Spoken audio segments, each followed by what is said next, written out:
Bharatiya Janata party के वरिष्ठ नेता और हम सबके मार्गदर्शक आदरणीय श्री आडवाणी जी,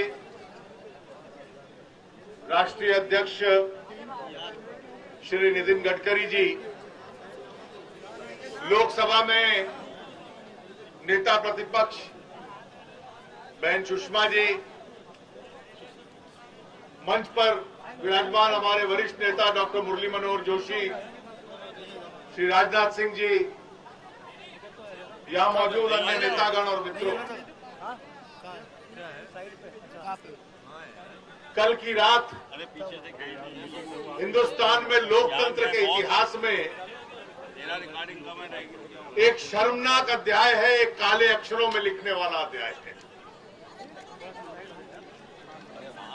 ये इसलिए काले अक्षरों में लिखने वाला अध्याय है कि अभी तक किसी भी राजनीति पे चिंतन करने वाले व्यक्ति को यह समझ में नहीं आ रहा कि 11:30 बजे सरकार बाबा रामदेव को एक पत्र भेजती है। निश्चित रूप से जब 11:30 बजे बाबा रामदेव को पत्र मिलता है तो कुछ समय उनको चाहिए होता है उसके विचार विमर्श करने का और उसमें अपनी प्रतिक्रिया लेने का। ये वो वक्त था जब उस पंडाल में रामलीला मैदान पर भजन कीर्तन हो रहे थे, अधिकतर लोग वहां सो रहे थे और स्वाभाविक था कि सरकार के उस पत्र का उत्तर आज सुबह बाबा रामदेव दे सकते थे, उसके सुझाव को स्वीकार कर सकते थे या अस्वीकार कर सकते थे।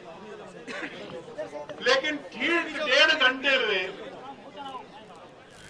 वहां अनेकों कंपनियां दिल्ली पुलिस की, सीआरपीएफ की, रैपिड एक्शन फोर्स की पहुंच जाती है, टीयर गैस चलाने लग पड़ती है, लाठीचार्ज चलाने लग पड़ती है, बहुत अधिक मात्रा में लोगों को चोट आती है। 2-3 घंटे जैसे वहां पर जंग हो रही हो ऐसी परिस्थिति है। वहां पंडाल के एक हिस्से को आग लगा दी जाती है और बाबा रामदेव को वहां उठाकर एक स्थान पे ले जाया जाता है और दिल्ली से उनको बाहर निकाल दिया जाता है, जिसको कानून की भाषा में कहते हैं तड़ी पार कर दिया जाता है। ये तड़ी पार करना जो समाज में आपराधिक तत्व होते हैं, जिला प्रशासन उनके खिलाफ प्रयोग करता है। लेकिन ये पहली सरकार है यूपीए की जो एक धार्मिक नेता पर, राजनीतिक नेताओं पर इस कानून का प्रयोग कर रही है। सुषमा जी और मैं अनुराग ठाकुर के साथ जब जम्मू पहुंचे थे तो हम लोगों को भी जो आदेश दिया था वो यही था कि जम्मू कश्मीर की सीमा से आपको तड़ी पार कर दिया जाता है। आखिर कारण क्या है? आज से 4 दिन पहले जब बाबा दिल्ली आए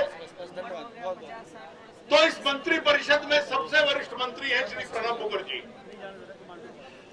उनके नेतृत्व में 4 वरिष्ठ मंत्री एयरपोर्ट को उनको स्वागत करने चले जाते हैं।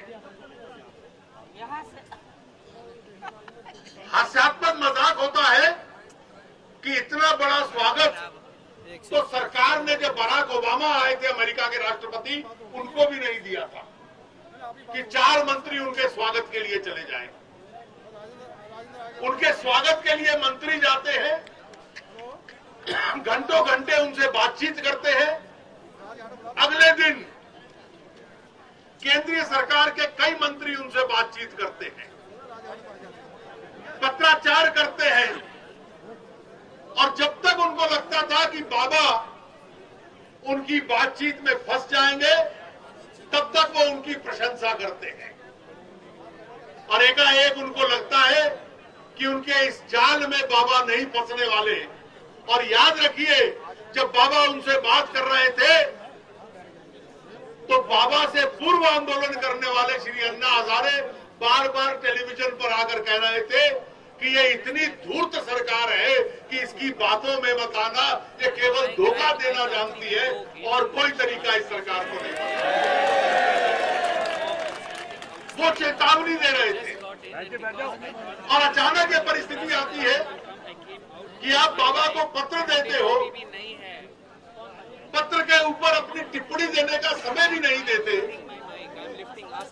और रात के 1 बजे ये एक प्रकार से आक्रमण रामलीला मैदान के ऊपर बोल दिया जाता है। बुनियादी सवाल ये है कि क्या इस देश के अंदर लोकतंत्र की ये परिस्थिति कर दी गई है कि आपको खुलकर विरोध करने का, अपनी आवाज उठाने का हक नहीं रहा। ये आवश्यक नहीं है कि सरकार उनसे सहमत हो या असहमत हो, लेकिन बाबा के जो विचार हैं, जो भ्रष्टाचार विरोधी विचार हैं, उनको अपनी बात कहने का पूरा अधिकार है और भारतीय जनता पार्टी उनके इस अधिकार के लिए अंतिम क्षण तक लड़ती रहेगी। ये हमारी पार्टी ने ऐलान किया। आज परिस्थिति क्या है? आज परिस्थिति क्या है और इस सरकार का चरित्र क्या है? अभी रविशंकर जी जिक्र कर रहे थे कि दिल्ली के अंदर कुछ महीने पहले कश्मीर के अलगाववादी नेता सैयद अली शाह गिलानी आए थे। केवल अकेले नहीं थे, देश का विभाजन करने वाले विभिन्न संगठनों की उन्होंने एक बैठक ली। इस देश को तोड़ने वाले कई नेता यहां पर आ गए। हम लोग चिल्ला चिल्ला कर अपने राष्ट्रवादी विचार रखते रहे कि इनको इस सभा करने से रोको। गृह मंत्री चिदंबरम साहब कह रहे थे, मेरे पास कोई अधिकार नहीं है अलगाववादियों को रोकने का, जिससे अपनी बात कहने से मैं उनको रोकूं। अलगाववादियों पे मुकदमा नहीं चला, लेकिन कुछ नौजवान साथी उनका विरोध करने गए थे, उनके ऊपर मुकदमा चल गया। ये वो सरकार है कि माओवाद का प्रचार करने वाला एक व्यक्ति जिसको छत्तीसगढ़ में सजा हो जाती है, अब केवल जमानत पर है, योजना आयोग की एक समिति में उसको सदस्य बना देते हैं। इस देश को तोड़ने वालों को ये अपनी बात कहने का अधिकार देते हैं। इस देश में माओवाद की समर्थन करने वालों को सरकार के भीतर शामिल कर लेते हैं, लेकिन अगर भगवे एक सन्यासी अपनी बात कहना चाहता है और वो भी भ्रष्टाचार के खिलाफ, तो इसको बात कहने का अधिकार नहीं है। आज मैंने पुलिस अधिकारियों के विचार सुने हैं। सच में ऐसे अधिकारियों को उनके नौकरी से बर्खास्त कर देना चाहिए। वो एक कारण दे रहे थे कि हमने इसलिए ये हमला रामलीला मैदान पे किया कि हमें पूर्व सूचना मिली थी कि रामलीला मैदान के ऊपर बाबा रामदेव की जान को खतरा है, किसी और से खतरा नहीं है। बाबा कहते हैं छूटने के बाद कि केवल इस सरकार से मुझे खतरा है, इनकाउंटर करके ये मारना चाहते हैं। ये इस सरकार का चरित्र है। और भारतीय जनता पार्टी आज देश भर के अंदर जो विरोध का स्वर उठा रही है, वो इसलिए उठा रही है कि बाबा रामदेव के आंदोलन की उस भावना के साथ भी हम सहमत हैं, जो भ्रष्टाचार विरोधी आंदोलन है। इस देश का भ्रष्टाचार चरम सीमा से आगे बढ़ चुका है। दुनिया के अंदर एक बहुत प्रसिद्ध पत्रिका निकलती है अंग्रेजी की, जिसको कहते हैं टाइम मैगजीन। टाइम मैगजीन ने 2 सप्ताह पहले एक लेख लिखा कि हाल में पिछले 30-40 वर्षों में जितने स्कैंडल और स्कैम हुए हैं, उसमें सबसे खराब 10 स्कैम दुनिया में कौन से हैं। पिछले सत्र में प्रधानमंत्री जी ने मुझे कहा था राज्यसभा में कि दुनिया के अखबार देखो, पत्रिकाएं देखो, मेरी कितनी प्रशंसा करते हैं। मैं तब से उनको ढूंढने में लगा था, मुझे कहीं प्रशंसा तो मिली नहीं, लेकिन 2 सप्ताह पहले की टाइम मैगजीन मिल गई। उन्होंने कहा रोग्स गैलरी, बदमाशों की जो गैलरी है, जिन्होंने सबसे बड़े भ्रष्टाचार के कांड किए हैं, उसकी सूची फोटो के साथ दी हुई थी। नंबर 1 पे जिसको स्वर्ण पदक मिलता है वो सबसे प्रसिद्ध अमेरिका का स्कैंडल था वाटरगेट का, और वाटरगेट कांड के साथ रिचर्ड निक्सन की फोटो थी। और दूसरे नंबर का था 2G स्पेक्ट्रम का घोटाला, जिसमें साथ में ए राजा की फोटो थी।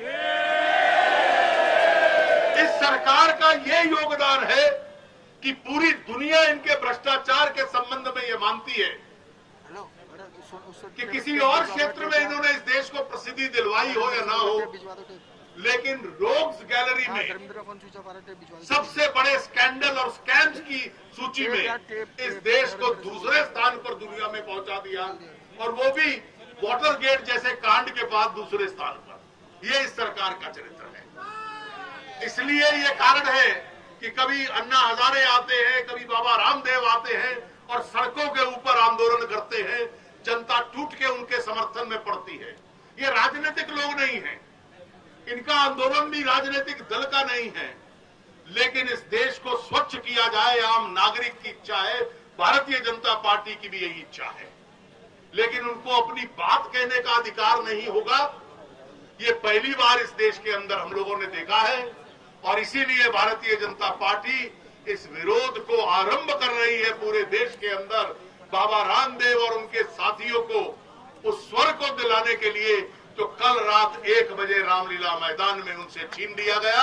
आप सब इतनी बड़ी संख्या में यहाँ आए हो, आप सबका बहुत बहुत धन्यवाद।